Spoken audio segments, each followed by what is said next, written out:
VBAT. What is VBAT? VBAT means voltage battery. Now question is, what is voltage battery?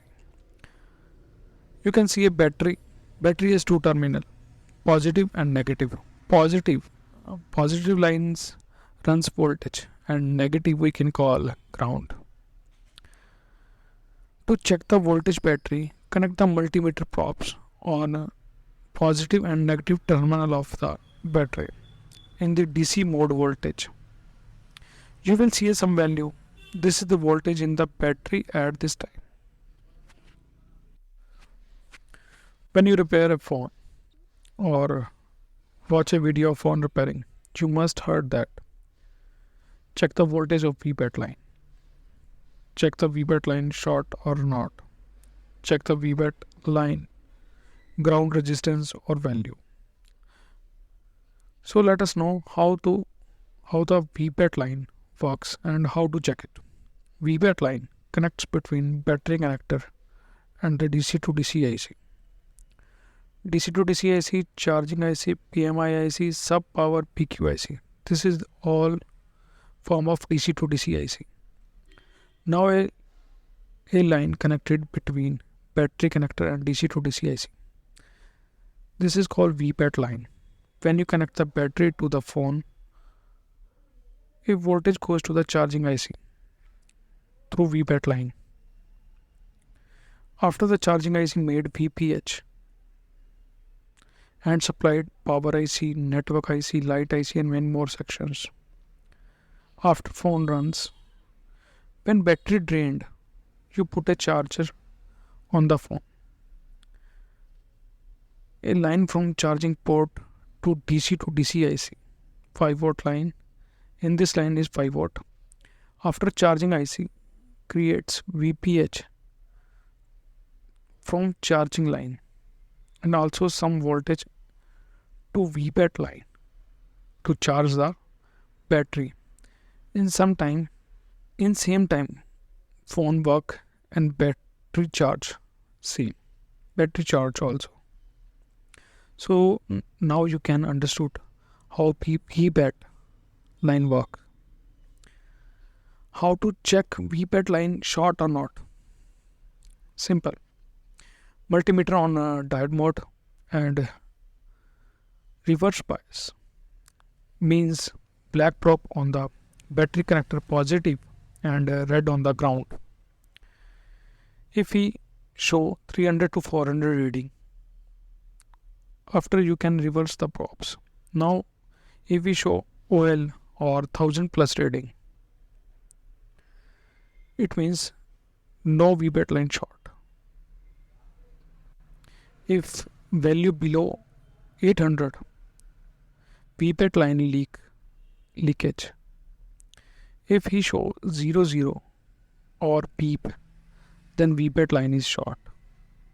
Now VBUS. VBUS means voltage bus. This is our charging port or a charging connector.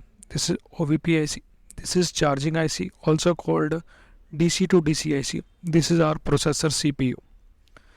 Now when you charge your phone, a 5-volt line goes through the charging connector to the OVP IC. This line called VBUS line. Now what is OVP IC?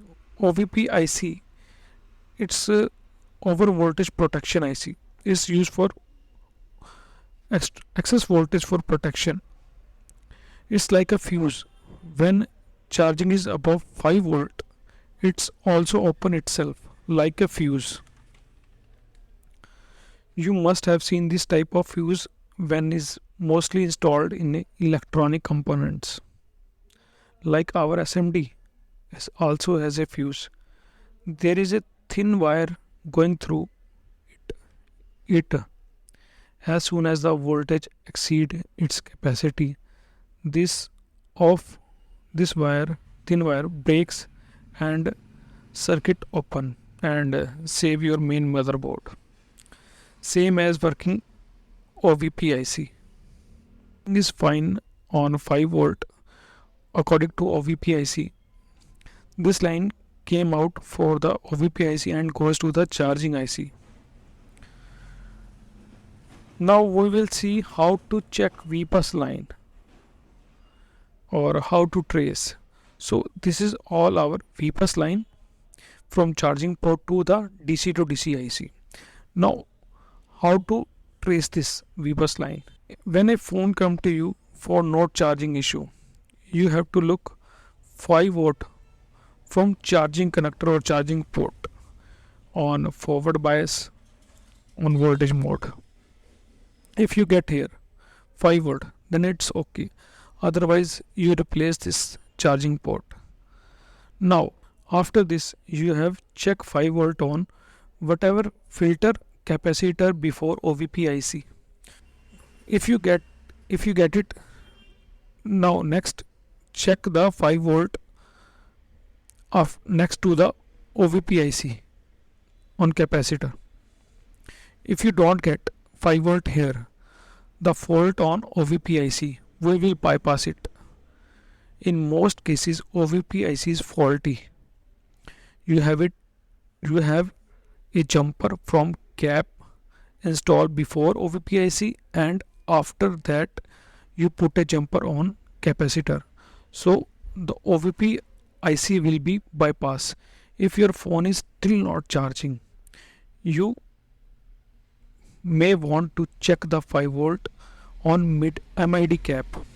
It's also called PMID cap or VMID cap.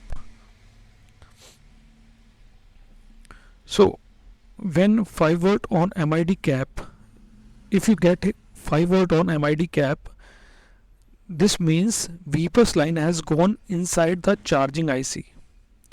The all line to charging port to the charging IC is all are okay.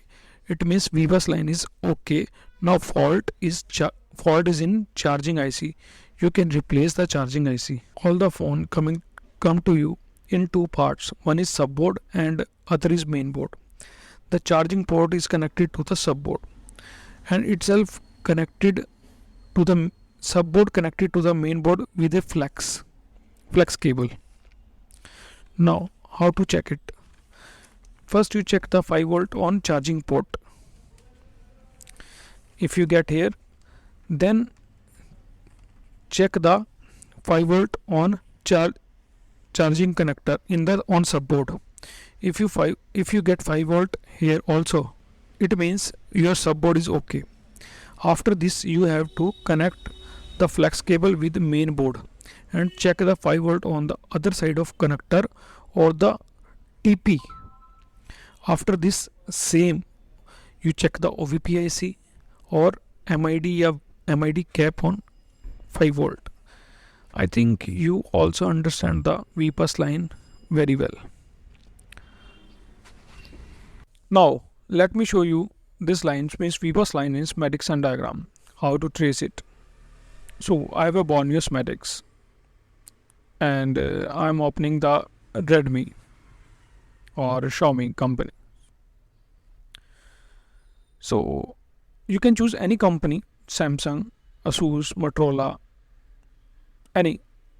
Schematics diagram are all for same, slightly difference in lines names, mostly Qualcomm or MediaTek CPU. So I'm opening the Redmi 9 power model. First of all open the layout and second the schematics diagram. You can see diagrams where the line was caused, and in layout you can see the component location. So how to trace, I can show you. So this is layout and this is our schematics diagram. So first of all on VBUS line in layout we can see the charging connector on main board where the charging flex connect and where the 5 volt come in this connector by a flex through subboard. So you can see there, this is the charging connector on main board. So in this connector display and subboard supplies both are connected. in the same connector in this Redmi 9 power model. So you can double click this connector and copy it and paste it in schematics diagram. Now next, now you can see this is the connector. Now zoom it and you see the MIP lines. This lines in for display section. I'm teaching you about in this line to display sections, LCD section. So now we will see the VBUS line. Where is it? In this connector. So this is VBUS line. So you can see also here TP. I'm telling about already. If you get a 5 volt on TP, it means your flex or subboard, your charging port, everything is okay. Your main fault on the other hand in main board. So now trace the line. You can see where is the TP. So double click it and paste the layout. So this is our TP. Here the connector. You can get here 5 volt. Now back to the connector in schematics. VBUS line, double click it and paste the schematics and next. Now this supply is going to the OVP IC. This OVP IC, see what I taught you in OVP IC, we can bypass it easily by a jumper. In this IC you can see another divider circuit. We cannot bypass it from the previous example. I'm telling you how this OVP IC work in charging section. Basically OVP IC has it two types.